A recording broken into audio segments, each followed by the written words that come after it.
Space, the final frontier. Well, okay, not really. All right, take two. Here in the Mitten State, welcome to Code 47, bringing you all things Star Trek, spanning the quadrants, the best thing since the neutral zone.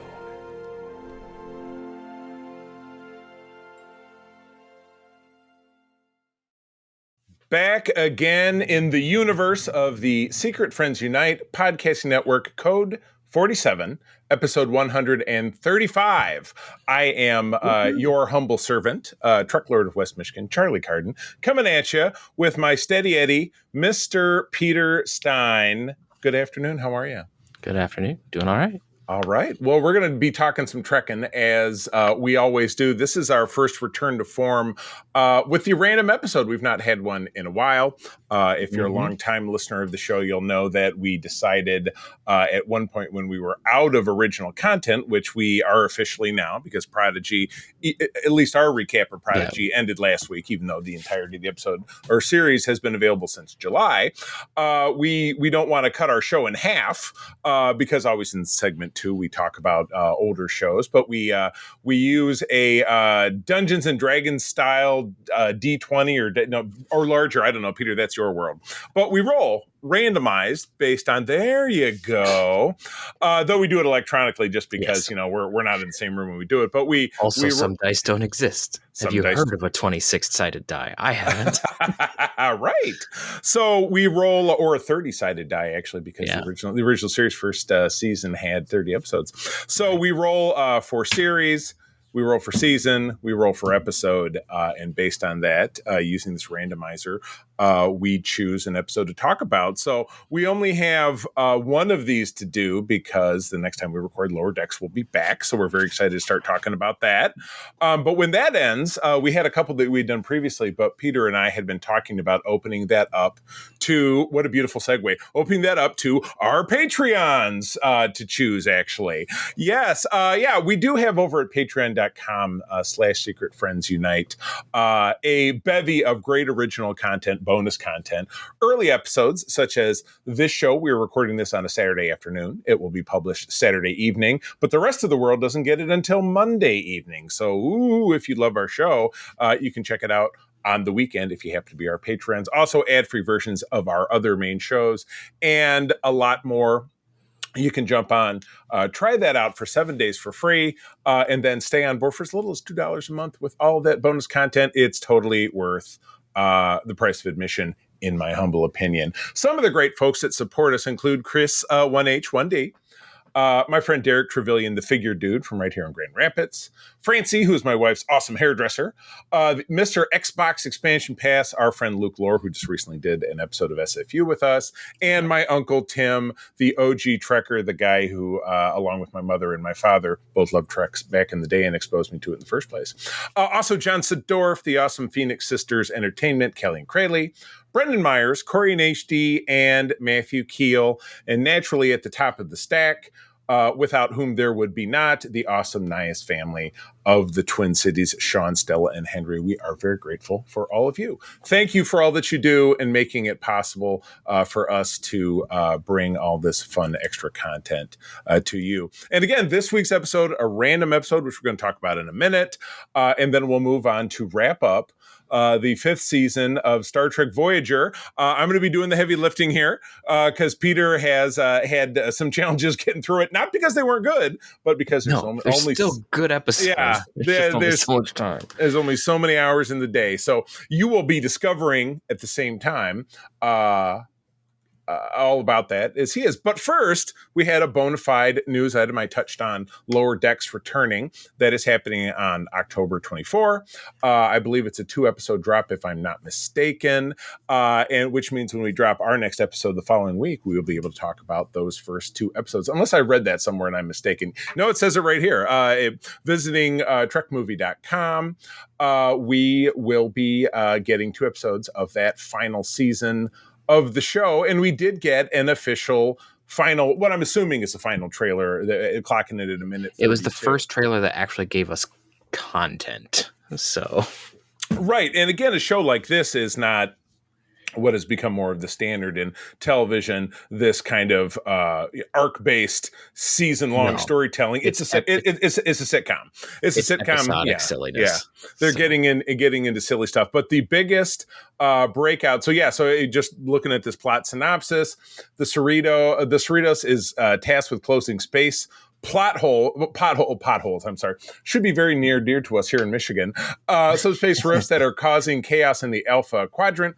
Pothole duty would be easy for junior officers Mariner, Boimler, Tendi, and Rutherford if they didn't also have to deal with an Orion War, future furious Klingons, diplomatic catastrophes, murder mysteries, and scariest of all, their own career aspirations, which is clearly pivotal as the show is coming to an end. The upcoming season is a celebration of the underdog crew who are dangerously close to being promoted out of the lower deck. So by their inference, when you are not a JG anymore, you are a I think lieutenant is still considered a junior officer in the navies of the world. I think when you become I think it is. When you hit, I think it kind of depends. Yeah, I think when you hit 04 lieutenant commander, as Peter is in Starfleet International, you're more of a senior officer. But whatever, the point is made. So fun little trailer, and the obvious standout, and we will forgive the costuming error in this, even though it's obvious that this is kind of a split screen off screen, is that we do get the return of Garrett Wang as Harry Kim. Great guy. Met him several occasions at cons and different stuff, and he's just a very fun dude. But yes, we do get a clip in this where we see a Lieutenant Harry Kim, 2 solid pips, jumping on in and talking to a variety of his own self in different outfits, including what's pictured here in this blob, the Voyager flight suit. And again, I'm not recalling the other. I'm sure we got a Buster Kincaid in there because that's one of the other outfits he wore. I didn't catch Buster Kincaid. I just caught the variety of different Starfleet uniforms. One of them was probably the not often seen dress uniform. I don't, just because it was all different Harry Kims, but they were going to have them all dressed. It wasn't going to be like that scene in Ant-Man where there were 50,000 ensigns, and they were all with the joke, and I love it. Yeah, they're knocking it out. So I look forward to that. None of you got episode. Promoted? No. Damn it. I have not. Usually I would expect to have had the screeners for this yet, and I haven't gotten them. So maybe they have discontinued that. Maybe I just need to log into my Paramount Screeners site. Or they're just like, we just want everyone to discover Lower Decks at the same time. Well, I mean, I was going to say bust out screeners for, people who write articles. I have them just for the purpose of doing this show. So it's a little different. It's not like I'm going to jump on here and start doling out spoilers, because that's terrible, and I would never dream of doing anything like that. But this is fun. Yeah, so this is the last piece of original content that is scheduled, and it will run through the end of this year. So 10 episodes, but 8 weeks. So yeah, it'll run through, it'll conclude right before Christmas. And actually our Christmas episode, we'll be talking about the final couple episodes of the Lower season. Decks. You bet. So get ready to enjoy that. Of course, that is available exclusively in the United States and Canada on Paramount Plus, if I'm not mistaken, and other outlets around the world, which, if I probably scroll to the bottom, sometimes they usually say, but who cares? If you are struggling where to find it and you're one of our international listeners, please reach out to us, secretfriendsunite@gmail.com, or at secretfriendsu on Threads or Instagram, and just ask us. And I am very happy to do that research, because I'm just that kind of dude. Peter, thoughts after watching the trailer? Anything that really jumped out at you? I thought it just looked like a lot of fun. It didn't give us a whole lot. It was just kind of like little clips of little parts. So it's not giving us a whole lot of context, which is, pretty standard and fine. Yeah. But it looked like we're going to have a bunch of character moments that are going to be pretty solid. It looks like Captain Freeman is like, we're going to be a tough crew this time, which, she said multiple times. You're right. In many seasons, and it's never gone that way. So we'll see what happens this time. It's all going to work out. Right. So I thought that was pretty funny. I was pretty happy about the decon chamber. That was a hysterical reference. Because everybody enjoys, of course, I mean, we've talked about it on the show, but if you're at all familiar, certainly with the first season of Star Trek Enterprise. It's just excessive. It was the excessive sexualization of that show for the male 18 to 34 demographic they were trying to snag of Jolene Blaylock in no clothes, practically. Yeah. And I was the target demographic, and I was just like, Okay, no. I mean, I was also still in that demographic, and I was like, yeah, I guess this is okay, but I not really what I'm looking for out of my Star Trek. Yeah, But I mean, at least regardless, it's not like Game of Thrones style yeah. exposition, but it was just like, I mean, regardless, whatever their gambit was, the show didn't make it, so it was time for loss. But I think something that we've always been able to appreciate about Lower Decks is that it's able to, they love to poke fun. yeah, they can lampoon the franchise so that we can all laugh along too.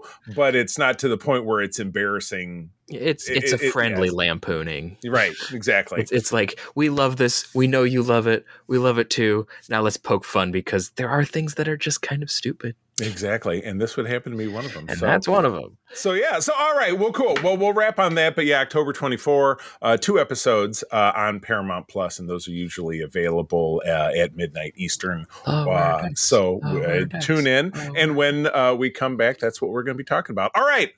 Random episode time. Moving into, no idea who rolled on this, because I think we picked this out back when it was you and me and Jen and Aaron, and now it's us. So I have no clue.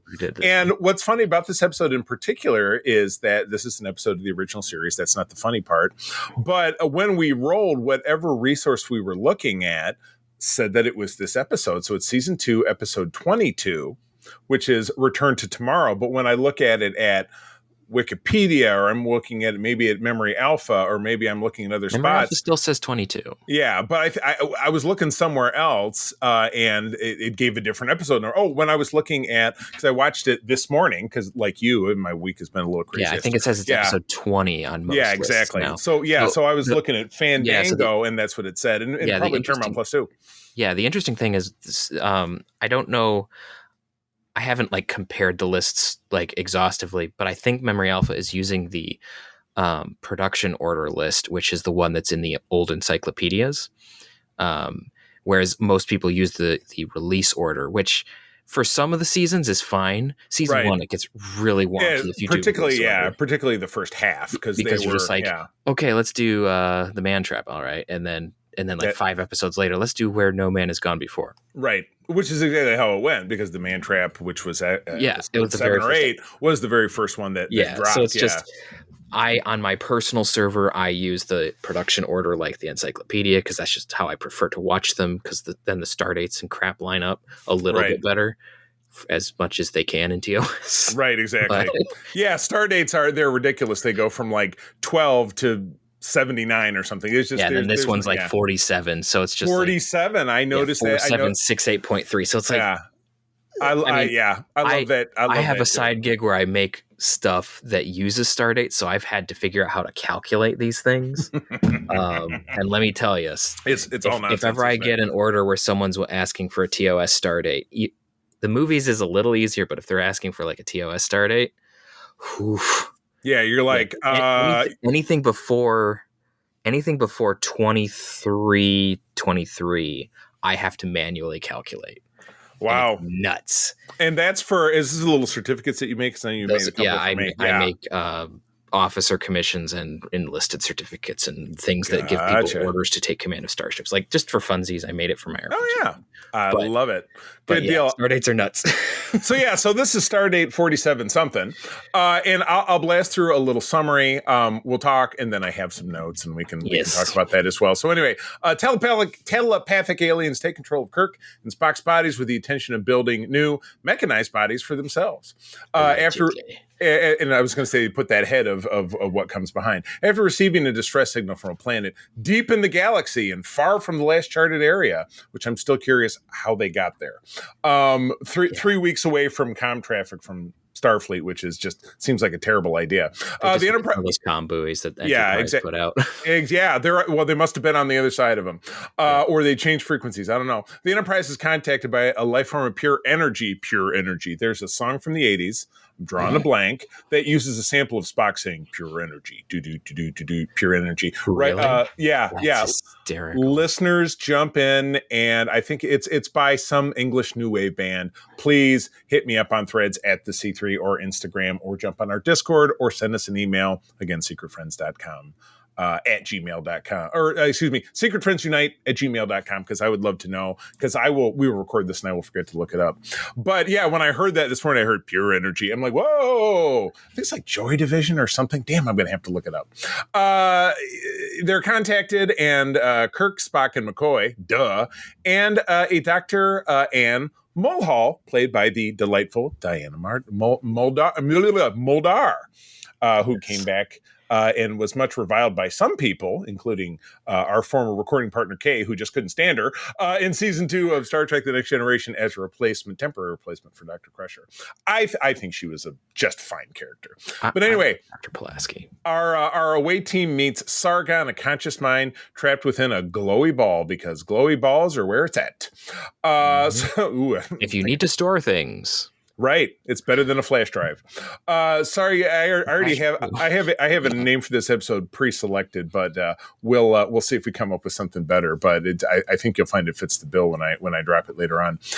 Sargon explained. Yeah, nothing about balls this time. Okay. Sargon explains that the civilization traveled space just like Kirk centuries ago and left people in various star systems to colonize. This seems to come up a lot. The colonizers, we're the preservers. That's why everybody looks the same, except we're different. Different applications on their forehead and their temples, or pointed ears. Their planet suffered a war, yada, yada, yada, and all but a few people were destroyed. Apparently the number is 3. Sargon, his wife, and another who was on the other side of their conflict remain alive in a separate room in an extremely well-lit underground cave, which is something that I always like to joke about anytime you have anything that is like, they created this space for us so that we can have oxygen. And it's in a very well-lit thing, like 1,200 miles underground, but we'll get back to that later. The Enterprise accepts. So they wish to take control of Kirk, Spock, and McCoy's bodies temporarily to make android bodies for themselves, as previously mentioned. The Enterprise accepts their offer after deliberation, and Sargon begins to work to allow the bodies to sustain the transformation.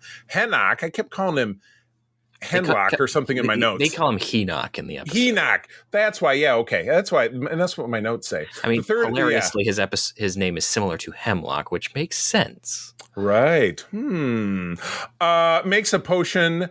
Hemlock the Third Alien makes a potion to help, but it has other plans. Sargon devises a plan to destroy him, apologizes to the Enterprise, and accepts their fate by simply ceasing to exist. Very neat and clean. All right. Mm-hmm. So, starting out, and Peter, how do you watch the episodes? Do you watch them on Paramount Plus, or you have your server? I have a server, so I took the Blu-rays and I put them. I ripped the media file off, and it's now on my hard drive. So you have the 2006 40th anniversary recomposited editions. Yes, I have the Blu-ray with the recomposited special effects. I do have the originals. I can watch them if I want. I just prefer the cleaned up, especially the cleaned up like live action parts. Right. Yeah. The colors that are really vibrant. I believe, because I have Blu-rays as well, I believe both versions of the episodes are on each disc. I believe they are. Yep. Yeah, they are. Okay. Gotcha. I just didn't want to take time to rip both. I couldn't see myself sitting down and watching a 1960s special effects one. I don't mind it, but if someone was going to remaster it to keep the original special effects, like, this is just a random side note, but what I would like to see is someone to use like the cleaned up live action parts, because that looks so much better. Right. And then they actually did find, for the pilot, someone located the original plates for the Enterprise. So theoretically, if you could find the rest of them, you could recomposite the act, because there's only like 15 special effects shots of the Enterprise. Right, going this way, going that way. And of course, I've seen the Enterprise in the Smithsonian. It's only detailed on one side. So they only use a little bit of detail on the other side, but not much. Right. And so it's like, if you could recomposite those, or even like borrow the model from the Smithsonian for a couple of weeks, you could redo the plates and then show the ship, the actual physical model. So if you wanted to do that, that would be a way to still honor the artistry of the original special effects house. But I'm fine with how they did it, because they did their best, and honestly, it's fine. There's only a couple special effects moments that are a little weird. And you know what I like even better, and again we're kind of on a tangent here, but I do We're getting in like detail in the episode. Yeah, I do, and the thing that I like, and again just talk about the 40th anniversary in general, is that it brings it more in alignment with the other walks of the franchise, so you feel a little bit more cohesive. Even though Discovery and Strange New Worlds admittedly have updated it in a way that doesn't really mesh for the time being, I think it made me feel more like, okay, well, TNG could have come from this, you know what I mean, or Enterprise turned into this. Special effects felt more meshed. Exactly. You could believe it. So anyway, not to beat that one into the ground. So yeah, I mentioned earlier that as they're following this signal in the cold open of the show, Spock mentions that they are hundreds of light years anywhere past anywhere any other Earth ship has ever traveled, and as I also mentioned, they're over 3 weeks away from Radiocom. There's a really funny moment though in the beginning where it's like, someone has been trying to get our attention. Well, they have it. Thanks, Kirk. Okay, Captain good. Obvious. Truly Captain Obvious. It was just I don't know why, but that particular moment was like, it was one of those like, I could totally see myself being super sarcastic like that. Right. It's like, someone's trying to get our attention. No shit. no shit, funny. Sherlock. I mean, Captain. But yeah, this is just because it's, and again, we're more than halfway through the series, but it's just evidence that this early on that the world building hasn't really established the size and the scope of what the Federation is or what the Alpha Quadrant is, though this could have also been the Beta that doesn't Quadrant. get figured out until season 3 of TNG. So. Right. Yeah, exactly correct. So that's just interesting. And also another callback when they Spock gives measurements of where they're beaming to in miles underground. It's 500 miles below. Yeah, he's bagging on the metric system. So, but that happens several times in TOS. So I think they're, they go a little further back. So, but yes, they're ordered by Sargon to beam down. At one point, he wasn't going to bring Spock, but then Sargon turns their power off obviously in protest. So they just like, well, Spock, why don't you come after all? I'm like, that seems a little dangerous and pretty suspicious. But then again, you might act like you are just doing it of your own free will, but you kind of don't really have a choice. Yeah, you don't really have a choice. You are really being held hostage, but you know what? They're keeping a pretty healthy attitude about it, and I could admire that. It is weird when they meet in the transporter room. They had two red shirt security guards, male, and then you have a woman who identifies herself as Dr. Ann Mulhall. So that's obviously Diana Muldaur. Now, she is wearing a red uniform, and I had some thoughts about this because a doctor in either the sciences or medical would wear blue. That's actually the only consistency in almost all uniforms in the television shows in particular. But she was wearing red, and she has the rank of lieutenant commander. So I had a theory. Who else is a woman who wears a red uniform in Star Trek? Nichelle Nichols. So could someone have just snagged one of her outfits, made some nips and tucks, added that single row of broken gold braid, and then they didn't have to build a new uniform? Quite possibly. I'm wondering. The other blue uniform we saw was that Dr. Helen Noel in that episode, very early episode with I think it's Dagger of the Mind. Or something where Kirk gets brainwashed and and she wears blue uniform. So anyway, that's my little uniformism for the episode. So yes, I did demerit Spock for not using the metric system. And this is also one of the moments where we see another nurse wearing the insignia with the red cross on it. Yes. A few times we see another one. Another blue uniform, but remember the nursing one not only has the chevron with the cross on it, but also tends to have a blue collar. Yeah, it tends to have a blue collar. I think this one collar doesn't. I think she still has a black collar. So yes, there is a second nurse who happens to be black, the same way that we have a second doctor who happens to be black, and is Dr. Mbenga, who is a character on Strange New Worlds that we see further down the road, but he is a Vulcan specialist, but not in this episode. But in season 2. So yes, McCoy and Chapel are not the only medical staff for a ship of over 400 people. Which is one of those things that like TOS is a little bit better about making clear. Yeah. So because in TNG you see Dr. Crusher and Nurse Ogawa. You tend to see a lot of people Dr. running Solar back and forth once. Yeah. but a lot of unnamed. There's a lot of people in blue uniforms running non-coms in around blue in uniforms, sickbay, but you don't know who they are. Are there more doctors? There should be. There's 1,400 people on the ship. Yeah, exactly. It's pretty damn big. So, but yeah, so they beam down. They're talking to Sargon, as we had previously said. He's in the nodule in an adjoining room. It's his wife, Thalassa. Thalassa. Yeah. And then, yes, we can't decide on the name of Spock's character. I think we went with him. I wrote Henoch. It's Henoch, Hemlock, whatever. It goes back and forth in my nose. So Sargon says, well, I want to destroy, he wants to show them how the body transfer works. So we get both going in and coming out, a great Shatnerism, just, if you can see us on YouTube. Yes. Oh, ooh, ee. Yes, the Shatnerisms in this episode are on point. It's pretty good. Now, it's quickly established that he can only hold Sargon's presence for a matter of minutes, and then he's going to start suffering ill effects. He gets very sweaty, his heart's racing, and he's gonna die. So you're right that he evacuates. Sargon says, "Hey, go back to the ship and discuss it. We'd love for you to help us, but you got to decide to do it." And they go back, and we have a briefing room scene. Scotty's in the scene because he's going to be important to helping out with the engineering part, and Dr. Ann because she was already a part of things. And they're doing very great Star Trek-y debate. Well, we should, this is a reason to do it. This is a reason not to do it. Spock's against it. Scotty's not buying it. Spock and Dr. Ann seem to be on board, and then Kirk has to break the tire. He essentially has to, execute the debate club here, and he does give in this episode one of the great Kirk speeches. One of the great Kirk speeches where he talks about risk and reward and what this is why we're out here, and so you get the Kirk, one of the sound bites that you always hear, that he goes, risk, risk is our business, which is great because that we're aboard her, which is actually a great callback in Generations. Mm-hmm. So they don't. He doesn't quote it specifically, but that's what he's referencing when he says risk is part of the game. If you want to sit in that chair, gotcha. This is the episode he's referencing. Exactly. No, it really nailed it. So I was pretty excited about that. Side note about Dr. Ann, so Diana Muldaur, I looked her up. Listening to the particular accent that she had, I thought, is she a Southerner? Maybe she's from Georgia, Florida, whatever it is. She is.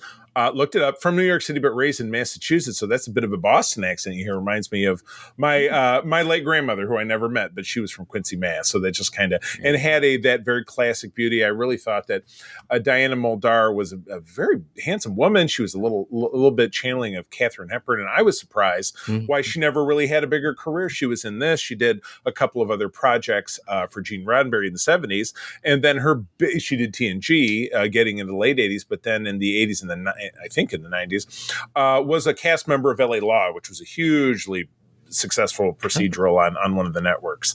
And she's still with us. Our friend of the show, Kurt Krug, interviewed her last year. I think he tried to set up something between she and I for an interview, and it didn't pop. But now that we're having this conversation, I might reach back out to Kurt and see if he can make that happen. So maybe you and I can talk to Diana Muldaur. She is older, probably right around the same age as Shatner, but she's still talking to people. So so anyway, we go through and we're back up on the ship. Christine Chappell shows up, so Majel Barrett, great to see her, and she becomes a pivotal part of the episode because it becomes clear that Henoch is, while they're building the androids, and they get pretty close to it being done. I kept writing Hanoch in my notes because I guess that's what I heard.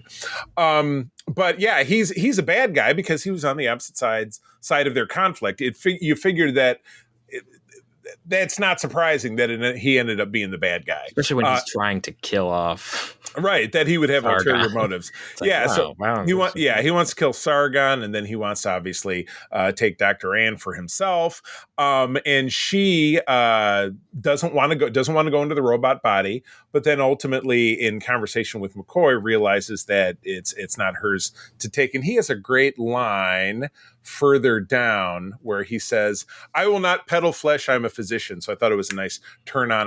I'm a doctor, not a whatever. You know what I mean? It's a similar line, but it's he's very emphatic about it, which is great. Right. Yeah, no, I totally dug that. There is plenty throughout the episode when the bodies are possessed, because Kirk is Sargon, Dr. Ann is Thalassa, that because they're husband and wife, there's lots of smooching. So that led me to titling this episode Being a body snatcher is sexy with 1, 2, 3, 4, 5 X's. You see, it's a winner. I told you I had this There you figured go. out. So anyway, oh my God, can robot lips do this? Was a quote to the line, and I said, it kind of seems like a Vision and the Scarlet Witch problem from over in Marvel Comics. The one thing about this episode that, particularly about the androids, that sometimes weirds me out, mostly because I grew up on Next Generation, so data was a thing. Right. Was the fact is like, we can't do all these things, we can't feel these things. And it's like, why not? You're supposed to be far more advanced than the Federation. Right. Like, you can do this consciousness transfer. The Federation can't do that. They can't do that in like any version of the show that we've ever seen. And so it always boggles my mind that you have these things where you can't do this, where we've had androids like in What Are Little Girls Made Of, that are way more convincing and can at least appear to have emotions. Right. And then you have I mean, it's all quality control, right? It depends on who's making them. Like Sung, as you know, or even Dr. Sung from Methuselah, like same thing. Sung worked on him in one form or another for centuries throughout his entire family line, and they just finally got around to like the last line of them having ones that could balance emotion. When we finally got the Lord Data B4 hybrid that we got at the end of Picard. So, well, even Data's mother android, like that was way more advanced than any of them. Right. So Sung perfected that somehow.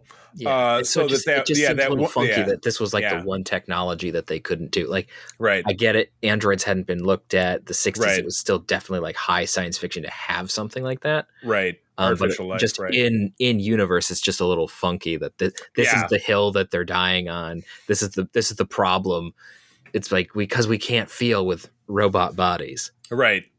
Can't feel. Can't you like use your advanced technology, or I don't know, work once you're in a body, you can build another one that's better once you solve the initial problem. Like, I don't see what the issue is here.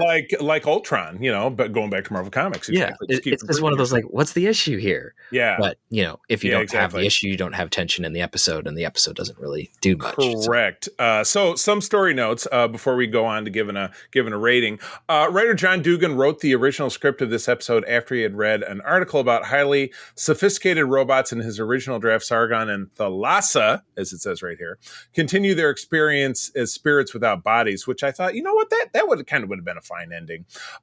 Gene Roddenberry did an uncredited rewrite and changed the ending of them fading into oblivion, which Dugan didn't like, and changed his pen name. He changed it to his pen name, John Kingsbridge, which is still a pretty kick-ass name. But yeah, that's kind of a bummer. But yeah, I mean, Gino, I guess when you're the boss, you can go and do that. I personally think that Mr. Kingsbridge there, aka John Dugan, I like that better. I think they should have just been able to, because that was a TNG plot. There would be like the child from TNG with Troy's son just said, nope, now I'm going to go live in space, and he just takes off. So energy floating in space, I don't think that's a big deal. This episode marked George Takei's return to the series after an absence of some months while he was filming the 1966 film The Green Berets, which I've never seen, but I've heard it's excellent. I've seen the clips of him in it. Yeah. Which is hilarious to me because he's interacting with John Wayne. It's like, oh, look at Sulu. Exactly. As mentioned, Diana Muldaur come back to play Miranda Jones, and Is There No Truth and Beauty in season 3. And of course, Dr. Catherine Pulaski in Star Trek The Next Generation. Dr. Ann Mulhall as a lieutenant commander, has the distinction of being the highest ranking named female Star Trek character in TOS. However, her operations division uniform will be reused for female background characters in future episodes. I assume they took the braid off, or maybe they didn't. But again, they just could be one of the dead bodies in the hallways. That's probably exactly what it. That's right. Actually, I don't know that they show much of the hallways on the Defiant. They just show the bridge. Yeah, they did. So it could have been somebody, because there were multiple people just kind of draped over various consoles and could have been the things. chief engineer, or even because again, back in those days when someone was an executive officer, they typically held a bridge station and would have a different colored uniform. So there you go. John Dugan did, despite his pen naming, earned a Writers Guild of America award for best written dramatic episode 1968, which I think is awesome. Director Ralph Sinensky, who directed a lot of season 2 and season 3 episodes in particular, nicknamed the episode "The Huge Ping Pong Balls." I'm not taking that title; that is yours. And also described the episode about which the less said is better. Well, I think that's a little harsh. I didn't think it was that bad. Yeah. So all right. So let's break it down. I did like, okay, my final thought, I had this as Sargon and Thalassa jump back into their respective bodies to have a final kiss, which is like, oh, okay. Chapel says, oh God, it was beautiful. And both Kirk and Dr. Ann are looking at each other like, okay, it's very awkward. But that's not even what I thought was funny. There was a 2-shot shot from the back of Diana's head and then from the back of Shatner's head. She's taller than Kirk in the back head shot of hers, and he's taller than hers in the other. So they either used a stand-in in opposite cases, or they swap back and forth the box or phone books that somebody was standing on. So I don't know how tall Shatner is. I've seen him, but I haven't been right next to him. He's not pretty close. Yeah. He's, when I'm standing, he's like here. Yeah, he's like 5'7", right, 5'8", somewhere in there. I'm 6'3", so there aren't a lot of people who are as tall as me. And you're around 6'6". I'm right around. I'm just shy of 6 foot. Yeah. Okay, gotcha. So yeah, I don't know how tall Diana Muldaur is, but I just happened to notice that in passing. So all right, other final thoughts before we move on to ratings? No, I mean, there's not a whole lot more to say about it. Yeah. I did find it was funny that with the androids, we kind of had the return of some of the colored string for wires that we've seen in the nest under the bridge. But colored string is more powerful than you can possibly imagine. It's like the Force. I gave this one a 7.5 out of 10. Solid premise. Classic morality tale, we can't take what's not ours, evil perseveres, et cetera, et cetera. The ends don't justify the means, obviously. So I want this thing, but it doesn't mean that I can, kill somebody to get it, classic morality tale. So, a few awkward tropes, all the kissing, which seems super unnecessary, but it's like, was Shatner writing these just so he could mac on chicks? I don't know. And kind of the convenient misdirection, the last act with, Chapel had Spock's brain but it was a secret. And McCoy thought he had the poison and it wasn't really poison, but he had to think it was, so that's what the Henoch would think. And I thought it knocked down a couple of points for me, but still solid episode, particularly when we're getting later in the series when the scripts weren't as good. Because again, there were a couple of crappy episodes in the first season. It got to be a lot more in season 2. And by the time we were off to season 3, it was upside down. It was a shit show. I mean, there's still some good ones in there, but right. It's kind of like season 2 of TNG. It's not season 1 level. But right, you really got to pick them. So, well, cool. How about, all right, where do you stand? I would probably say like a 7. Yeah. I think it knocked down a little bit for me just because of some of the, in part because of the whole Android thing, because it just doesn't make sense to me. Even if you don't know about Data, there's the whole thing of like, well, just try again later. Like, you don't have to have this problem. Can always do more. Like you now have a body, just, right. You're going to live forever. What's time to you? You've lived 1,000 years underground. Right. Exactly. Oh my God. So that was just like the one thing that just kind of grated on me for the episode. The rest of it's just good. Like the rest of it's great, but it was just that. And I did enjoy the whole, we had this big catastrophe that happened and Kirk is like, well, we survived ours. And Sargon's like, well, yeah, we survived our nuclear pettiness too, but this is something bigger, dude. But it's just the 3 of us.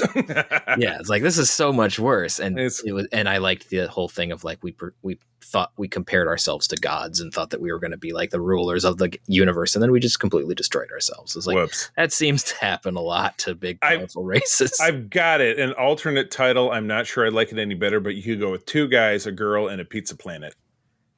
I don't know. There's not really any pizza involved. So I'm going to call that one an honorable mention. We'll stick with the body snatchers are sexy with 5 X's because Unless we get something absolutely obnoxious from a Voyager episode. It will. And speaking of, that's where we're going now. We're wrapping up the 5th season of Star Trek Voyager. So we got a group of 6 episodes. I think it was pretty solid.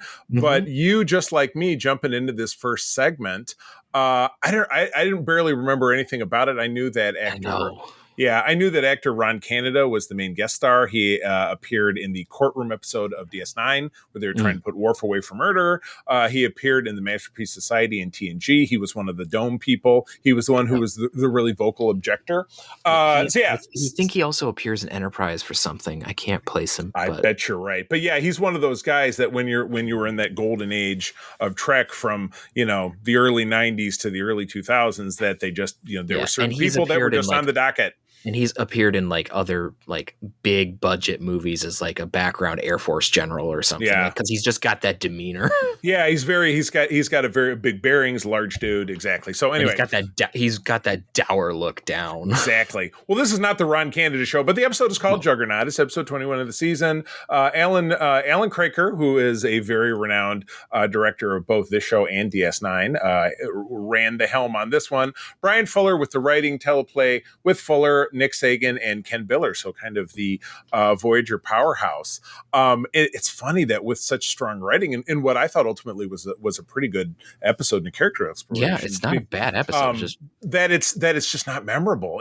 From April of '99, the crew responds to a distress call from Malon escape pods contaminated with radiation, which gives absolutely no description of what the central theme of the episode is. But I know that you did not have a chance to dig deep on this one, so let me. You've got it open on Memory Alpha. So I've got it open. Yeah, let me dig it down. This was really a character exploration for B'Elanna. With the cold open, she's in a meditation session with Tuvok. She had an outburst where she was either yelling and screaming or throwing something at a crew member. Which is on point. Yeah, in engineering. So she obviously got written up, and her counseling through Chakotay, who's always trying to help her out because they're such good friends, is to learn a little bit about meditation and controlling her temper. And then we get this. Actually, the real cold open happens on the Malon freighter because there's this big radiation kablooey, and then we jump to the scene with B'Elanna, and then obviously it turns into we're Starfleet people, so we're going to help people in need, even though the Malon are a disgusting race and they're terrible, but we're Starfleet. That's what we do. And people are, and then they find out that with all these escape pods, people that escape from this leaking Malon freighter, the freighter, of course, if it explodes, will contaminate 3 star systems or within 3 light years, like some really big chunk that they're like, okay, this is not just us helping you out. This is if we don't do this, lots and lots of people are going to die, including us. Yeah. Yeah. So kind of a big deal. So we get an away team that's Ron Canada's character, plus one of his flunkies, and then it's Neelix and B'Elanna, if I'm not mistaken. Yep, I believe so, yeah. And they're over there, and the other crewman, so the one who's not Ron Canada, the other Malon crewman, starts talking about what essentially sounds like the Malon chupacabra or Bigfoot or whatever it is. Like, oh, they say on ships there's such and such that haunts ships, and basically it's the gremlin that gets in and don't feed them after midnight.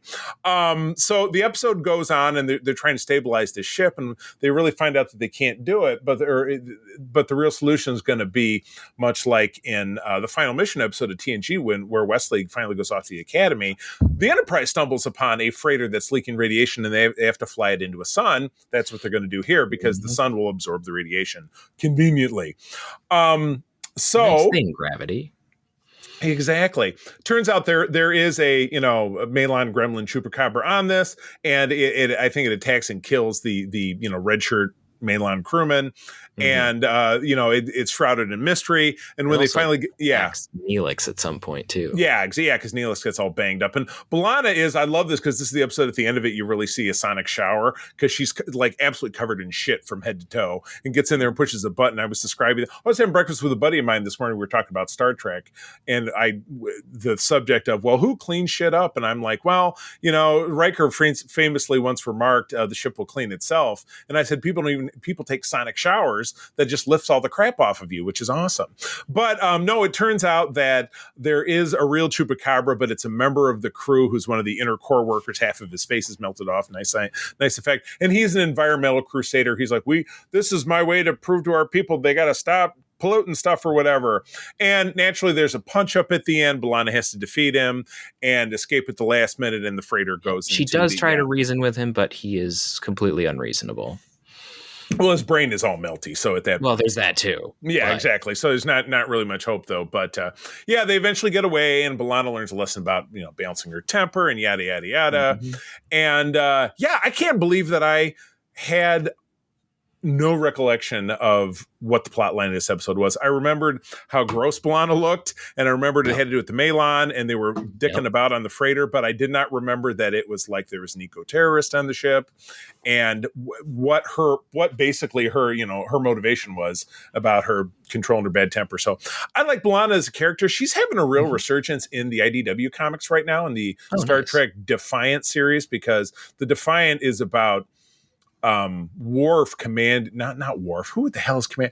I think it is Worf commanding the Defiant, but he's got a ragtag crew of like B'Elanna and Ro Laren and Lore, believe it or not, are all characters on the ship. I've read a handful of the issues, but I read previews every month because I like to keep up on what's coming out, and I read blurbs about what's coming out about that. Yeah, so that's pretty cool. So I'm glad to see the character is still in play. But yeah, cool episode. I liked it, and like I said, for the pedigree that it had, I'm just surprised that I didn't remember anything about it. So yeah, I mean, yeah, I had a hard time getting to watching this one, so there was that. But once I read a little bit of the synopsis, I was like, okay, I kind of remember some of it, right? But it's just, I think part of it is I just don't care for the Malon that much. Yeah. Well, yeah, there was, it's the trash people. Okay. Yeah. The beauty of all the races in Voyager is that they're around for a bit and then they shake them, except for the Borg, who stick around because the Borg can actually get around. But it's like the Kazon. They were awful. Kazon were thankful that they go away. It took 2 seasons, but they got rid of them, And then there was the Vidians, who were pretty cool, but same thing. You had to get, they passed beyond, and then you're not dealing with them anymore. So. Yep. But yeah, it was nice. I feel like this might have been one of the last appearances of the Malon, but I could be wrong. Because even Chakotay says, well, I thought we'd gotten outside of their space. That's a frequent leitmotif anytime an alien shows up that you haven't seen for a while. It's like in the comics where it's like, well, Spider-Man fought Dr. Octopus and it looked like he died, but then 20 issues later, he's okay. He's back. Returned. Exactly correct. So, yeah. Blah. All right. Well, we're not going to stick around with that unpleasant. All right. Episode 22 is yours. Episode 22, Someone to Watch Over Me, directed by Robert Duncan McNeil. Robbie! Yeah. I don't think this is one of his first, but it's one of second or third, but yeah. Starred by Brandon Braga, teleplay by Michael Taylor, aired on April 28th of 1999. 7 of 9 explores dating with some help from the doctor. Oh, this was very, very endearing episode. I remember I was with my first wife, Alicia, and she was a particular fan of Voyager and was a particular fan of the Doctor 7 relationship that grew out of this, so much so that it was funny.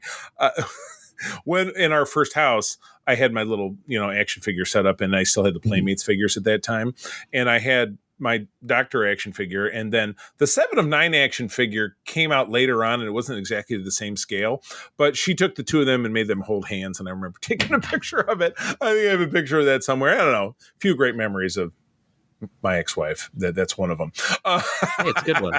It is a good one.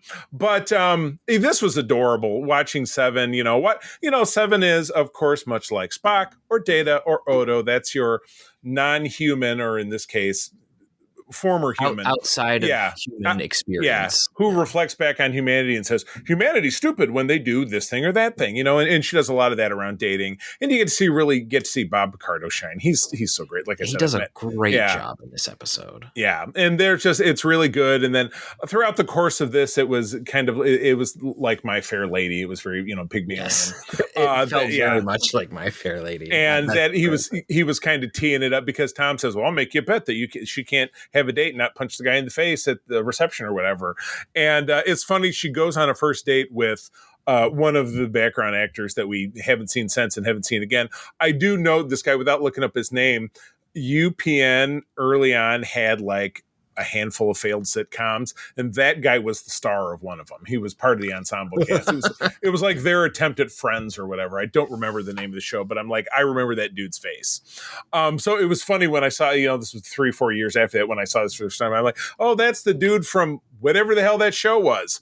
But yeah, it's the Doctor grows very attached to her, but Tom does let slip that there was a bet, so she gets super pissed, and then it's kind of broke apart, and it's at the end of the episode. He has a holodeck program where he confesses his feelings to the holographic Seven, but then you see her walk in and she says, well, I'm done with dating because it didn't work out, but if I ever need your help again, I'll let you know. And he's like, oh, and then he sings Someone to Watch Over Me, which they also sing, because Sandrine's is a holodeck setting of this, so they're in Sandrine's. Yeah, they keep it's a bar that appears regularly. Yeah, exactly. So that was pretty cool. And also the ambassador from the other species, I think Janeway and Tuvok that are not part of the episode because they're off doing a diplomatic mission at blah, blah, blah colony, and they have a couple of representatives from that colony, and they're very puritanical, but the guy who gets drunk and is, being grabby with women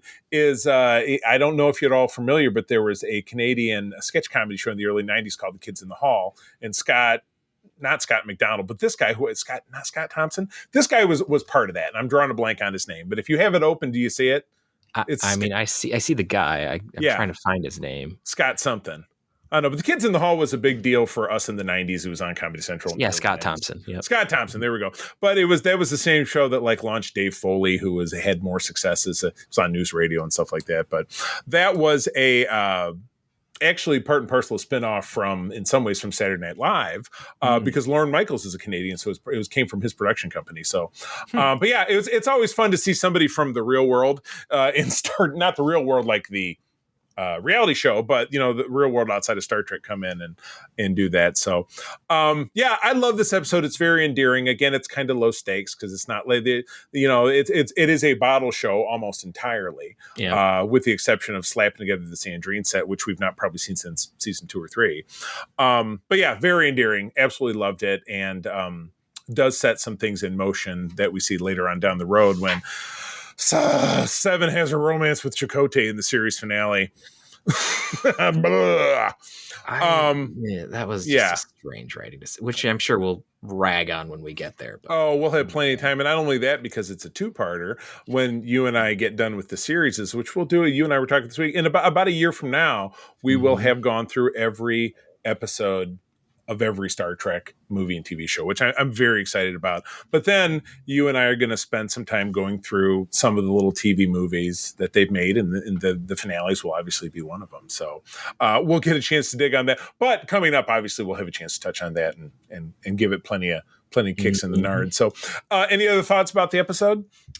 Not really. I think it really does highlight the relationship between Seven and the Doctor, which is one of the better things that they do writing wise in Voyager. Yeah. And there's just some hilarious moments of I am prepared for my date, or however she says, and he's like, and it's fun will now commence. You need to let your hair down. I need to what? You let your hair down. And then now her hair is down, and it looks really nice. And it's I'm also ready to wear my cat suit. And he's like, nah. You need to look a little bit nicer. He's like, I'm going to change my outfit. Please take my clothes off. He's like, whoa, first date. I don't think so. Yeah, it's really, there's just some really, really funny moments in this episode. Absolutely. So, yeah, it's good stuff. I like it. And this isn't the first time we see Robert Picardo sing, but it's no, I mean, and he has one of the moments where he gets to do it, which is just really fun because it's the man can sing and he sounds great. So yeah. He does the "You Are My Sunshine," and then later on, it's somewhere he does the opera stuff later, which comes back as a gag and Prodigy, which is great. Right, exactly. His opera and his extensive novel writing, which we'll get that in season 7. All right, episode 23 this was pretty cool. 11:59, directed by David Livingston. Story, Brandon Braga and Joe Menosky. Teleplay by Menosky from May 5th of 1999. So this was set in the future of the present of where the show was. But anyway, Janeway reminisces about one of her ancestors, or so she thinks, Shannon O'Donnell from Indiana. Kind of fun. So this starts off with just an overall. Oh, Neelix is learning about different monuments on Earth. This is his pet project. And so he's talking about, they're going through talking about the Taj Mahal and all this different stuff and the Seven Wonders of the World. And Seven gets a little bit involved in it as well.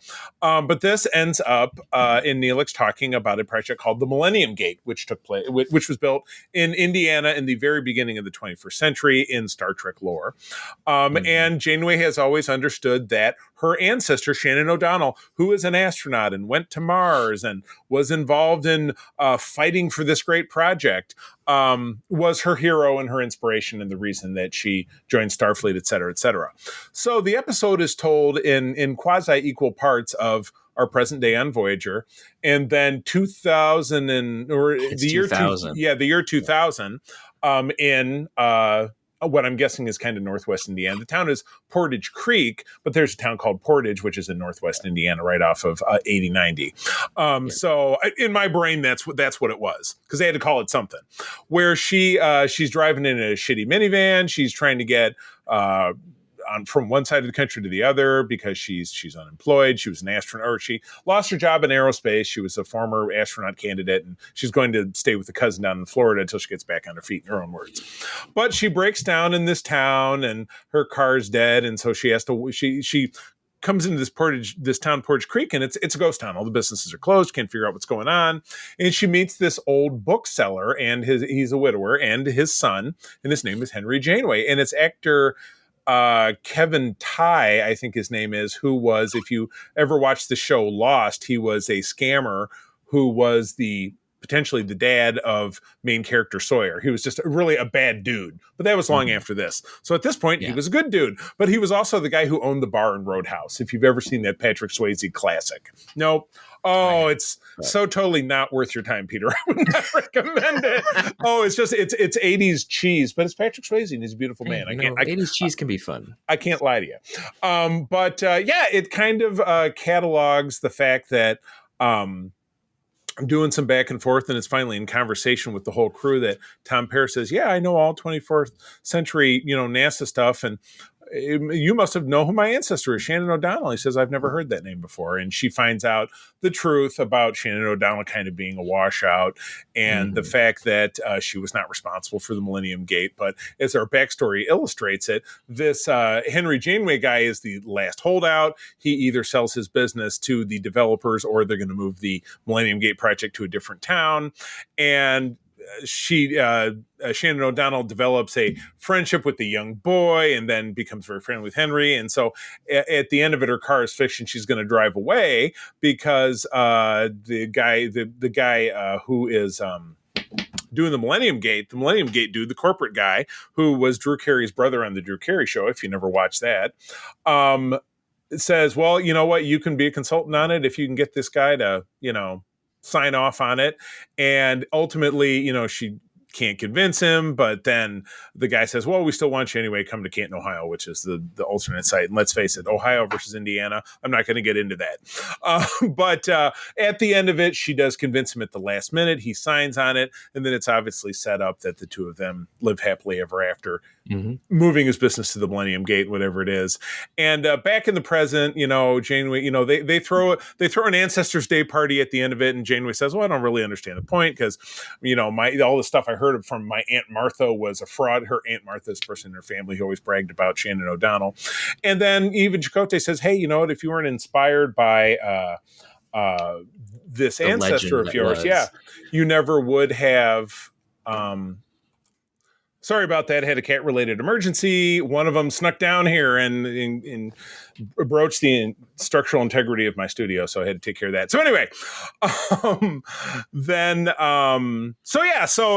you never would have been encouraged to join Starfleet, and so what you thought she was more important than who she really was. And Neelix found her this picture of her family from 50 years after the sequence we watched, and she was a grandmother with kids and grandkids, and that's the ending shot that the picture is being taken back in the past. So wonderful episode. Again, low stakes, but character development episode for our main character. That's sometimes things aren't what they seem in life, but they could be something greater. And I think that was absolutely fantastic. Great episode. It's a very interesting thought where it's like the event that your family tells or that you've been told isn't what happened. Right. But the legend that grew around it has been more inspiring than the actual events, which is pretty classic for things that happen in history. Yeah, exactly. Or in family history. In family history specifically. Like, it's like, oh, well, we have this thing and he did this great thing. And you find out it's like, I mean, he was there. Yeah. But he didn't do much. Right. He didn't fly the space shuttle or whatever exactly. He was like on the ground crew or something. Your grandfather didn't win World War II. He was a guy who was a part of it, but he wasn't. Like, he was part of this battle. It's like, well, he was on the ship outside the battle, but right. Exactly. So but it's an interesting thing how things where you have family heroes and they may not be as amazing as your family has led you to believe, but they can still inspire you to do great things. And it's not something that they wouldn't want you to do. So it's not like outside of who that person is. It's just the reality is just a little bit different. Exactly. So it's kind of cool. Kind of a cool moral there. Most def. All right. Episode 24. Episode 24, Relativity. Directed by Alan Eastman, story by Nick Sagan, teleplay by Brian Fuller, Nick Sagan, and Michael Taylor. So, all the chefs. Aired on May 12th of 99. Captain Braxton recruits 7 of 9 to stop Voyager from being sabotaged in the past. In Voyager's past, which I thought was super cool. Great cold open of Utopia Planitia in better days, not like it ends up in Picard getting all blowed up and shit. Yeah, the actual Utopia Planitia. Yeah. So it's really great. And I don't think this is I'm trying to figure out if this is the first time outside of the beautiful Star Trek calendar Ships of the Line that I get every year without fail that we've ever really seen it in a show. Because I know that when the Enterprise came back, because I just watched it on the plane when I was going to Texas. We were in Texas earlier this week. In the Best of Both Worlds, and when that concludes, Enterprise goes to McKinley Station, which is just basically this big claw over the top of the ship. That's McKinley Station. But I don't feel like we end up seeing Utopia Planitia except in Geordi's holodeck program in Booby Trap. But that's inside, not outside. Yeah, that's inside. That's inside a dock. I think we see some of Utopia Planitia briefly in. Well, we see it in this episode, right? Yeah. But I was just trying to figure out if it was something before this. No. But this is great. This is Voyager's the most Starfleet vessels you end up seeing until the finale when there's the big Borg blowout. So you get to call them off several Galaxy class ships. I think you see an Akira. You see probably a Steam Runner in there somewhere. I don't think you see a Constellation or any of the older ones. Yeah, exactly. But it's all your very early 2370s, late 2360s kind of ships because Voyager was commissioned, I think, at the end of 2370. So just think the 7th season of TNG, which is when these scenes would have taken place because this is Janeway's first command. She's beaming up the Admiral this drives me absolutely out of my goddamn mind because I own this uniform. The Admiral who's showing around, admittedly, he's a heftier guy, but the uniform, his rank insignia, I believe he's a vice admiral, is about 6 inches too far back on his collar. Yeah, it was driving me back here instead. Absolutely out of my mind. And again, I have that uniform. I happen to have vice admiral's bars because those are easy to find. As you know, I found a shop that had a pile of them, so I got them really cheap. So I put them on. I now have some. I put them on all of my, and I'm going to go get more actually the next time I'm in town because I'm sure he's still got that big cube full of them. But yeah, that absolutely, yeah, that absolutely drives me nuts. But whatever, it was Casimir but it was consistent that during that time period, that uniform, which came from TNG, and the what Janeway was wearing, which came from DS9, existed kind of together. Yeah, they existed contemporaneously. And if you thought costume overlap was bad then, just look what we have now. Because we don't Prodigy, even talk about that. We talked about it in our last episode. There's like 48 different types of episodes. Yeah, Prodigy uniforms. Lower Decks not as much. Lower Decks has 2 uniforms that cross over, but Prodigy and Yeah, like five. You had 5 in one season, or one episode of one season. But at any rate, we get a recapping of Captain Braxton, who was an actor of not much regard in his previous appearance back in season 3 in the two-parter Future's End, where the crew ends up in contemporary times, 1996. He's recruited as actor Bruce McGill, who is appeared all the way back in a comedy classic called Animal House from the 70s. Peter, if you've never seen it, it's National Lampoon. It's classic. Oh, nice. It was one of Belushi's breakouts. It was before the Blues Brothers. Yeah, it was his breakout film. But he was one of the Animal House guys because it's about a fraternity. He was a D-Day guy who rode around in a motorcycle and was just generally a nutcase. But then he appeared in the first and last episode as 2 different characters of Quantum Leap, which is a genre classic that absolutely everybody loves. And he's in one of the Criminal Minds shows or something. Like, he still works. But he's appearing as Captain Braxton in this, who is a Starfleet officer from the 29th century. And he has a first officer, Lieutenant Duquesne or Duchamp or something. Yeah, Duquesne. That is the other Starfleet. And they have to snag Seven to help her stop a disaster that happens on Voyager during the current season, but it results in her being dropped at various points that they can find using their time-finding technology of where a bomb might have been planted, not knowing who planted it, so they have to send her to 2370, where she walks past Janeway, and they have an exchange without exchanging names, but Janeway remembers her face, doesn't find it, and then they have to pluck her out again. They drop her in season 2 during the big Kazon attack in that season finale, where she's still searching for the device but doesn't find it right away, but then Janeway and Tuvok stop her. And every time she gets pulled out, it's detrimental to her health. So they can only do it so many times before they finally track down that the perp is really Captain Braxton from a different future, because he's, his mind got corrupted, and they managed to catch him. They have to involve present day Janeway in it, which Braxton hates Janeway's guts because of everything that happened back in that season, the season 3 2-parter, because he got stranded in 1967 and they finally met him in 1996, and he was a hobo and crazy at that point. So he had an axe to grind with Janeway, which is why he wanted to blow up Voyager. But they do finally manage to catch him by all working together. My favorite line from the end of the episode was, well, you got 2 Captain Braxtons. He says, that's okay. They'll be reintegrated in time for the trial, which I think sounds like an interesting process. Yeah, which they do with Janeway and Seven at the end of the episode. But they beam him right. Yeah, they beam him right back in so that there's no interruption to the timeline. Because unlike over in the MCU in Endgame, which I just watched recently, if you change the past, it becomes a different future. Where in that case, when you change the past, it becomes a different timeline. So they don't have that. Yeah, if you've seen the new Netflix Terminator, that's a similar idea. Star Trek is a little bit. Star Trek is willing to rewrite timelines rather than just straight up, you're now in a different one. You just trash them, yeah. But they do have alternate realities, which is where we have alternate realities too. Which is why we have the JJ Trek, which by all accounts is done.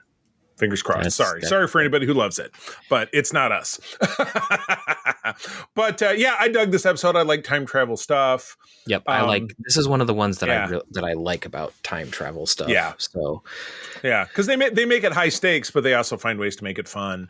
You get the nice interaction between Janeway and Seven, which is they always played so well together, but in real life, apparently they don't. The actresses do not get along. A lot of the actors they had a lot of resentment for Jerry Ryan because she was brought in as kind of the eye candy of the show, looking to snag once again the 18 to 34 male demographic. And so everybody else feels like they took a back seat to her, but because there are just so damn many episodes that focus on her and, oh, my Borg thing is going wrong, we got to have an episode about it. So, but anyway, ultimately I like the character, and the character has staying power because she went on to play such a pivotal role, in Star Trek Picard, and really, and now the character is poised to move the franchise forward. Should we get that show that everybody wants? Fingers crossed. Yeah. But no, totally fun episode. I like it. And again, kind of time travel at its best and kind of neat and clean. And I like the 29th century stuff. dream show would be something that where you have the temporal investigations or the time shift cops. people that they can bounce around and do time. But that has always been a show I've wanted to see. And I'll hold on to that to my dying day. Yeah, having a Star Trek show where you can go visit the various time periods or time periods we haven't seen would Right. be lots of fun. It also would be fun to do something during the Lost era. But yeah, exactly. Well, they are with the Section 31 movie, or so they say. We shall see. We shall see. That is high hope for that. That is, by the way, the next project that is completed, and I feel like maybe even this weekend at New York Comic Con we'll get an announcement at that panel of when it's dropping. That news could be sitting there right now as we're recording, so we will find out. And when I find out, I will put that on our Discord, which you should be on our Discord. All right, let's we got 2 episodes left. Let's wrap. Let's move forward to wrapping it up.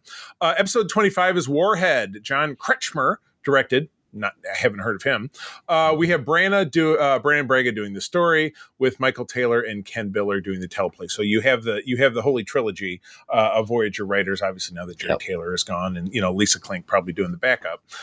From May of '99, the crew rescues a device with artificial intelligence embedded in a rock that then proceeds to take control of the Doctor and reveals itself to be a weapon of mass destruction. Yikes! Super cool Star Trek premise, done in the very typical, it's a bottle show, and we have one set that we built on stage 16 that's rocks and stuff, but awesome storytelling, and also it was it's kind of cool character development for Ensign Kim. He's running the night shift now, which is that's his free bird. It's kind of his time to shine. And you get one other lippy ensign who's like, sir, can I ask you a question about this attractive young lady sitting at the helm that who you never see again, but she's kind of the bookend of the show.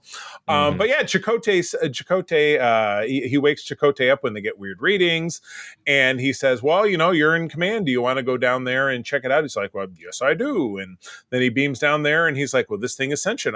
We could bring it back up to the ship, but then he's with the Doctor, and the Doctor says, well, that might be dangerous. I don't know. That's a great idea. Or maybe it's B'Elanna that says that. I think it's B'Elanna who says, yeah, I don't really know that it's a great idea, but Chakotay says, well, Harry, you're in charge. What do you want to do? And he says, I want to bring it back up. Well, they do. And then, yes, it turns out to be it's a bomb that didn't go off.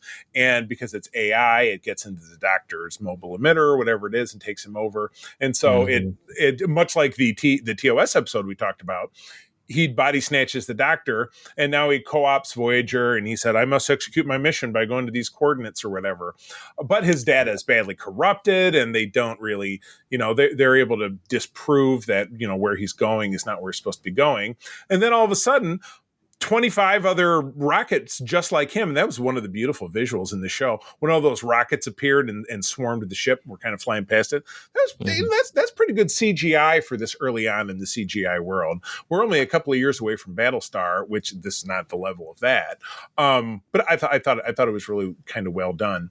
And so, at the end of it, obviously they wrest control away from the bit, the creature, even I think they end up proving that his, the war is over and he needs to give it up. But he's like, I don't believe you. That's fake news. And because, but obviously they end up overpowering him and getting rid of the device altogether. But, and then, Harry's there at the end of the episode with the con ensign who says, don't respond to any distress calls, of course, or don't find me any weird readings. So, again, another episode that I had this one mixed up with the episode Memorial, which I think is next season, where the crew ends up reliving terrible memories of a society that had this horrible genocidal war. So I'll admit that I don't. And then there was another episode where the Doctor gets overtaken by something or other. I think it's in season 7.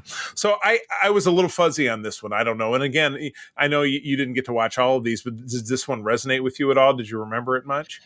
Not much. This one wasn't one that I remember tons about. I don't have a whole lot to say about it. I mean, there is some self-sacrifice in the end where the warhead is finally convinced and it does go blow up all the other ones. Right.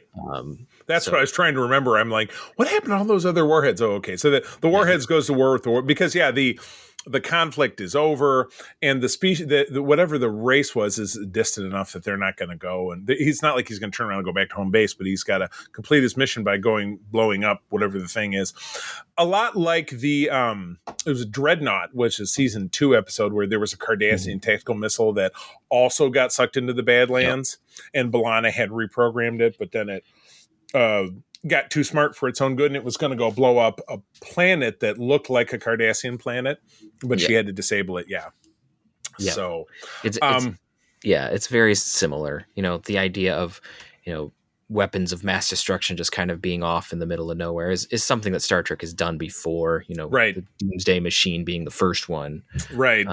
Then you have, I don't remember that TNG had one specifically about that. They had like things that were very powerful and shouldn't be around. Well, they had the Conundrum episode, which was the alien race trying to destroy the alien race by tricking the crew of the Enterprise into doing it. Yeah, it's not exactly the same. Not quite the same thing. It was the Enterprise itself was the weapon of mass destruction in that exactly. case. Yeah. So you can kind of see some of the tropes from like the Cold War, or the post-Cold War, and the nuclear scares and all of that kind of feeding into some of the writing here, which doesn't make it a bad episode. It's just it's interesting to know where it comes from. Because I don't know that an episode like this would necessarily be written on a modern Star Trek show. Yeah, exactly. Yeah, no, and not in a bad way. It's just I don't know if anyone would think of it. Right. So. Right. So it's not. It's a little foreboding as we start to wrap up that there are 2 episodes in this grouping that you and I were like, I don't really remember that one at all, but it's bound to happen. But one, it doesn't mean they're bad. It just means that everything around them sticks out more. Absolutely. But that is definitely not true of the season finale, and that is all yours. Very, very memorable. Yeah. All right. We have Surprise Part 1, Equinox. Directed by David Livingston, story by Rick Berman, Brandon Braga, and Joe Menosky, teleplay by Brandon Braga and Joe Menosky. It's going to be a good one when the big hitters come out. Yeah.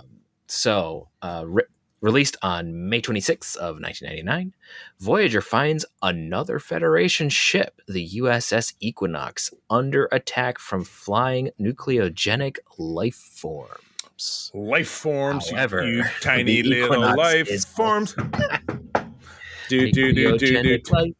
Forms. We love you.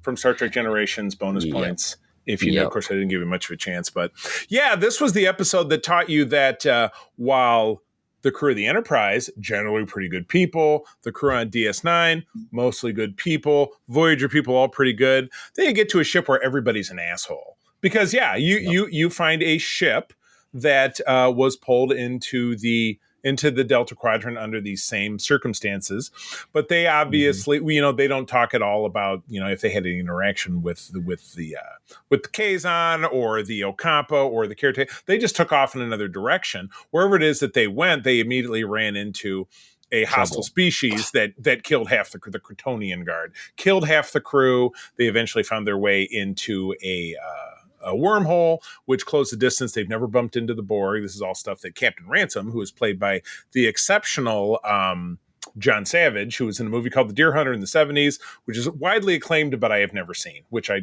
need to change that someday, because it is a classic of cinema. But he was one of the stars that it was about a vet who comes back from Vietnam and the terrible experiences he has with that as an allegory to society. Obviously, Christopher Walken is in it as well. Yeah. But the Equinox itself is an itty bitty little ship. It's got a crew of like 46, I think. It's pretty much the size of the Defiant, but it's a science ship, really poorly armed. Maximum speed of warp 6, I think Janeway says, which makes it a lot slower than Voyager.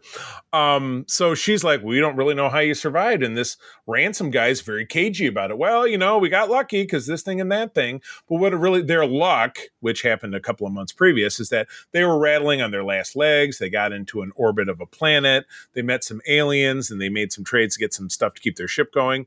But these aliens gave them this dog whistle, which calls these little nucleogenic life forms out of subspace, and by accident, they tried to trap one and study, and it died. Well, then they dissected it and found out, wow, if you plug this into the warp engine, it'll make our warp engines go super fast. So they were able to travel. This is obviously very, very far away from the episode takes place from. They're able to travel hundreds of light years extremely quickly, which catches them up to where Voyager is at this point. But when this all finally comes out, and they have a crew of 15 people left out of the total of, I think, 80 that they started out with. So there's not many people left. Actor Titus Welliver, who is pretty famous, I think, for the show Bosch. I've never really watched it, but he also appeared in The Mandalorian. He was in one of the remnant Imperial officers. He's just been in a ton of stuff. He was an Academy flame of B'Elanna's, and they hadn't seen each other in 10 years. So he, attempts to woo her, and of course she's with Tom, so it doesn't go very far. But he does distract her, and in distracting her, they're able to steal the generator that Voyager creates that can keep the creatures away. And then, when Janeway finds out what he's done, she's like, your ass is going to the brig. And she's like, well, I guess it's pretty easy to stick to your principles when your crew's not starving, your ship's not falling apart. And she's like, it's never easy, but fuck you. It was basically her attitude. And she's going to lock his ass up. And then they manage to escape. Their version of the EMH, which is also played by Robert Picardo, is evil. They had to do everything. We give him a mustache because they deleted his ethical subroutines. Because they need to have him do some pretty horrific stuff. Right. But he managed to switch place without anybody knowing with REMH on Voyager, and 7 of 9 also gets kidnapped. Because at the end of it, they escape, and now without the shield, now the nucleonic aliens who just think that one Starfleet ship is like another come on board and start attacking our people. They're pretty much just looking at power signatures. And exactly. They use they're both Federation vessels, so the power signature is going to be pretty much the same. It's kind of like the walkers on The Walking Dead. They just do what they do. They don't really discriminate. So, and that's the conclusion. So, this episode is as much Starfleeting as we've had on the show, with the exception of the occasional alt reality or whatever. But we find a ship that disappeared at the exact same time as Voyager, so they're wearing the same uniforms, and the style of the ship is very much the same. And it's just interesting to see that while Kirk is very virtuous and Picard is very virtuous and Sisko, and then all the way up through Janeway, who is arguably the most kind of conundrum challenge. She runs up against the worst. Morally flexible. She runs up. More. She runs up against more horrible situations than all of them put together. Some pretty terrible situations. Everyone gives her crap for Tuvix, which rightfully so. But yes, I understand. But you run into one captain who said, "Hey, you know what? I'm gonna bend so much that I'm just gonna have to throw this one out the window." This is one of the few times where we see a captain who's a complete jackwagon and doesn't redeem very much, because Captain Maxwell from The Wounded in TNG, you at least mostly understand what he's coming from. It's PTSD sort of crap, and he eventually they figure some things out. But this guy, he surrenders himself. But this guy's like, you just wouldn't understand. This guy, you're just like, the ends justify the means for you, dude. Like, did you fail Ethics 101 at Starfleet Academy? Like, holy crap. He's like, that was an elective, right? I don't think I took it. I guess so. It wasn't an elective for me. I had to take that. But and obviously this runs off on a cliffhanger. We're not going to talk about things that happen in part 2, because that would be bad. And we won't get back to talking about this one until next year, because we have to move on to TNG season 6, which we will start in our next episode, then DS9, and then we'll Voyager. And then we'll come back around to this one, because we've been doing the seasons. If you're a longtime listener, or if you're not a longtime listener, we've been doing seasons sequentially, but jumping between series, just because it's in my opinion, a kind of a clean way to do it. So we will get back variety as the listener. Exactly. And it's easy, if you'd like, it's easy to string together. If you want to, by the time we're all done, you can string together the episodes where we've talked about a particular series and listen to the whole thing, if that is your jam. But solid crop of episodes. My only takeaway, and I would only have to because I like them all so much, I'm going to perform the rare. I'm going to lump together 2 least favorites. But they're almost not 2 least favorites, because I still thought they were okay episodes. Juggernaut and Warhead, because they were extraordinarily forgettable. Neither one of us could really say, like with Juggernaut, we didn't have a damn clue. I remember the Malon, I remember Dirty B'Elanna, and that was it. We remember it was the B'Elanna Malon episode, and outside of that, was like, that was it. So yeah, so that's kind of worst for me.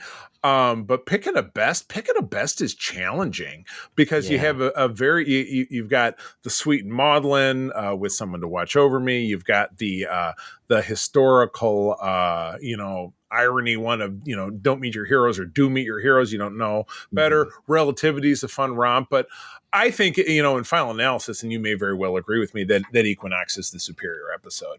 Yeah. Yeah. I'm kind of with you on all of that. I don't think there's much more to say because Juggernaut, I just don't remember. Right. I know. Clearly. I know. Yeah. Which I feel bad because it's Harry Kim. Right. Womp womp. But poor Harry Kim. No, like it being forgotten. So yeah. But yeah, Equinox is just solid. Right. I mean, in part because it's like, okay, we're finally getting some Federation stuff that we can see and deal with. Right. So as much fun as Relativity is, and I love time travel shenanigans, Equinox just gets serious. And as much as as we all know on this show, I love my shenanigan episodes. I love my time shenanigan episodes. But when we get serious, when you get real in a way that's like meaningful, I really like it because this one's like character based. It's not, there's not like ex machina bullshit going on to make the plot happen. It's just like, here's this moral conundrum, which we learn about a little bit more towards the end of the episode and then in the next one, which we won't mention. But this episode is setting up the issue and like throwing hints and figuring out that like there's something seriously wrong with these people. Like it does that masterfully. Right. For sure. Awesome. All right. Well, yeah, we're moving back into talking about TNG season 6, which was, again, that was the first season that I watched every episode very faithfully because I came, as I've mentioned, I came back on as a regular viewer after having not been a regular viewer since season 1 in season 5, and then season 6 and 7 I watched it religiously. So I'm looking for. Family came in after season 3 because it was Best of Both Worlds that hooked them back into Star Trek.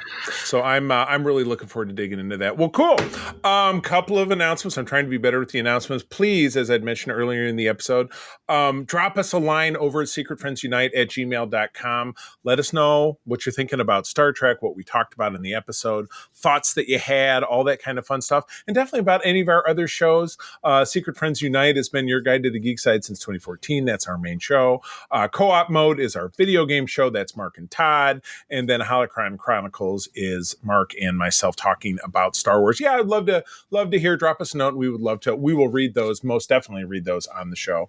And if you're not tuning in to our Discord, you are missing out. We do have a presence on Facebook, but we definitely found out that people don't interact that way. At least not people who are part of our community. So the Discord is where it's at. We share news. We talk about geeky stuff, and that's definitely the place to be. So with that, Peter, where do people find you out there?